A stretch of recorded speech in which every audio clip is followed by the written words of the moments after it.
Okay, let's do this. Hello friends. This isn't the update video I wanted to make. The short version for people who don't want to sit through the whole video, either for time reasons or because they don't want the full tale of medical trauma. The channel is on hiatus. I very much want to get back to it, but realistically that is not going to be for at least a few more months, potentially early next year. It's not what I wanted to do, but this is where we are. So, the long version, I want to lead in by saying that everyone is okay. It was a close run thing, but everyone is okay. There should probably be content warnings, but as it is, I'm going to ease you into it, and I think it will become obvious fairly quickly if this is something you want to listen to or not. Back in 2021, my partner and I decided that we were ready to start a family. We are a queer couple, but pregnancy was an option. It was one I was reasonably enthusiastic about. We figured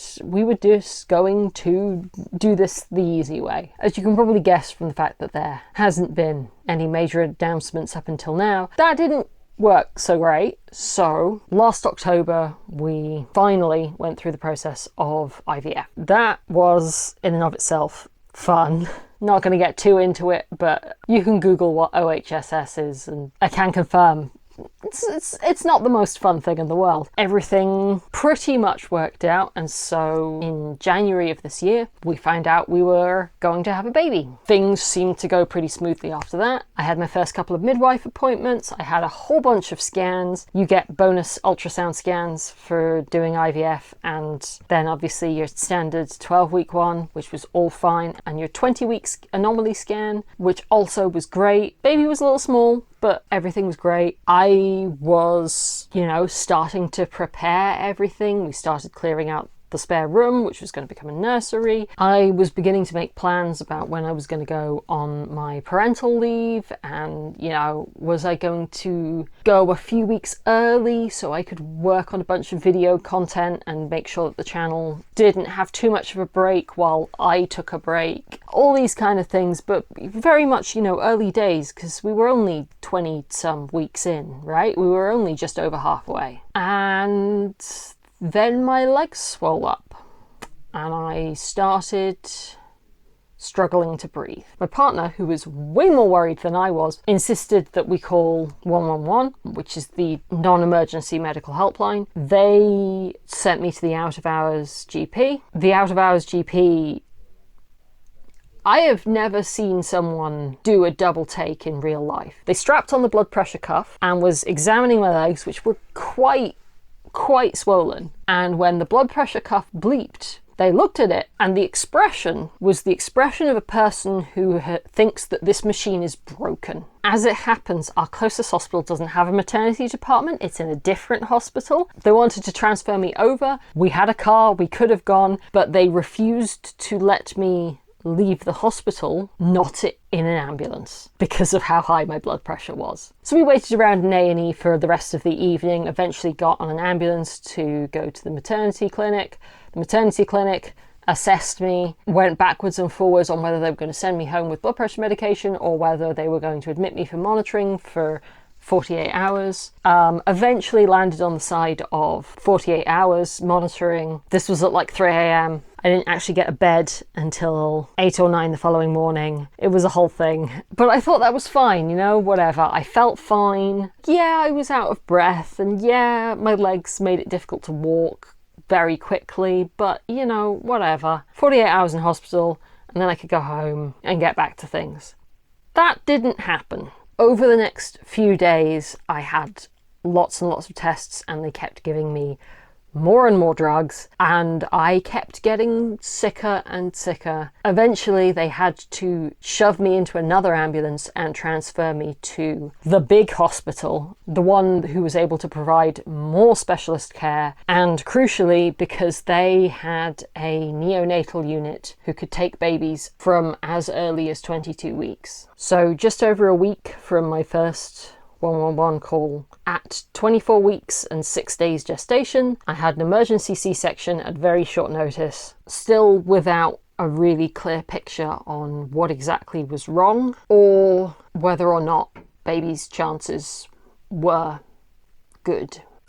That was about 8 weeks ago now. I'm glad to say that baby's doing fine. Obviously, extremely premature. There's a long way to go. I'm more confident now that we're going to get there. The best guess for what happened to me, currently, all evidence points towards very weird and atypical presentation of preeclampsia, which I strongly advise that you look up if you or anyone you know is capable of becoming pregnant. I was very unlucky in that it got so severe so quickly and so early, to the point that they were worried my kidneys were shutting down, one of the valves in my heart stopped working properly, and there was fluid collecting in my lungs. 0 out of 10, do not recommend. I'm glad to say that I've recovered pretty quickly. I'm out of hospital now, but obviously baby is still in hospital and will be until probably October. Fingers crossed there is nothing else wrong. Baby is just very small and needs time to get bigger and learn how to do, you know, some nice to have things like breathing and eating. And then optimistically we'll be bringing baby home and we'll have to deal with a newborn. So I suspect that will then again eat my entire life, the way that at the moment going to the neonatal ICU every single day has been eating my life. Needless to say, this has all been incredibly difficult. I had been researching the history of pregnancy.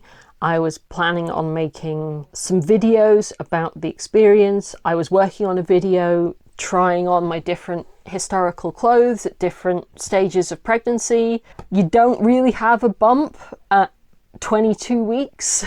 That one's probably a bit of a wash. I was knitting all this baby stuff, which is now hilariously too big. I'd got all the newborn stuff done and I was just like, I'm ready now to move on to the sort of 3-month-old stuff, so I'm prepared ahead of time. Was not anticipating having to go backwards and start on the preemie stuff. There really isn't a lot available for babies who are this premature. We found one clothing brand here in the UK who makes baby clothes small enough for a baby who is like a kilogram. Not that they could wear clothes when they were first born, but when baby was first born, they weighed 565 grams. As an extension of the historical stuff, I had a bunch of like vintage maternity patterns that I was going to test out. Didn't even get a chance to start on any of those. Man, and this was going to be the year I finally did Tour de Fleece. Just didn't happen. I was like out of hospital by the end of it, but you can't really bring even a knee spinner onto a hospital ward.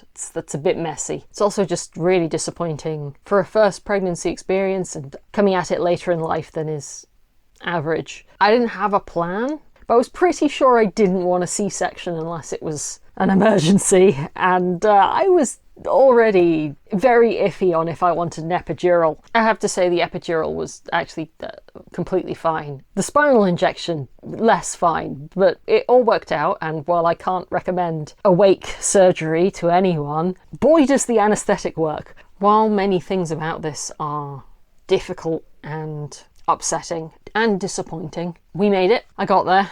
Everyone is alive. Everyone is pretty much healthy. My prognosis is really, really good. Baby's prognosis is looking better and better with every passing day. We're doing okay.